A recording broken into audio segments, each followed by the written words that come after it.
Yeah, we're back. It's your boy, Skimmy once again. Andito nga ulit tayo sa FKM Imus branch kung saan ay may i-review tayo motorcycle unit na tiyak na magpapamacho sa'yo at bruskong modelo ni FKM walang iba kundi si Victorino 250i. Si Victorino 250i ay isang classic motorcycle na tinatawag nilang scrambler type at makikita nyo nga yung very modern design ng bar and side mirrors.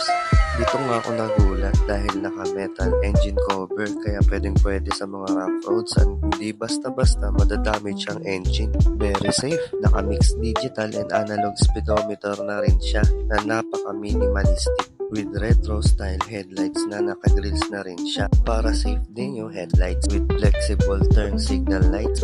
At ganun din sa likod, naka-bullet type taillight at naka-flexible na rin ang turn signal lights. Lahat naka-LED na. Gusto nyo bang marinig? Meron akong all videos dito at na-test drive ko na rin siya. Tara, sound check!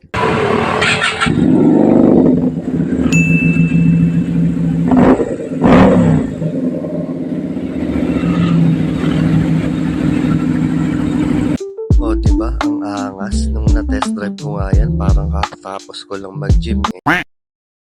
Dahil si Victorino 250i ay naka 60 degree between single overhead cam, 4-stroke hot air cooled with a max horsepower of 12.5 kilowatts, 8,500 RPM and max torque of 17 Newton meters or 5,500 RPM. Electric fuel injected na rin siya and 5-speed manual.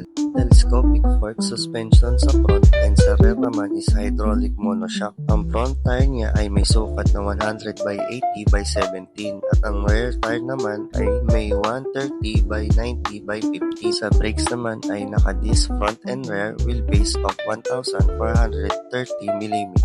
Seat height niya is 820mm. Ang height ko is 5'7". Medyo tiptoe din ako dyan pero carry bells naman. Ganda no? Ganito yung mga type kong motor eh. Ang ground clearance naman niya ay 203mm with a curb weight of 151 kg. Sa long ride, carry boom boom yan dahil may 17 liters fuel capacity siya. Ang mga kulay na available ni Victorino 250i ay matte black, green, at silver. Sa mga karagdagang detalye at gusto mag-avail, paki-PM lang po ang mga FB pages nila for cash or installment basis. Yun lang muna mga quiz for today's video. Paalam!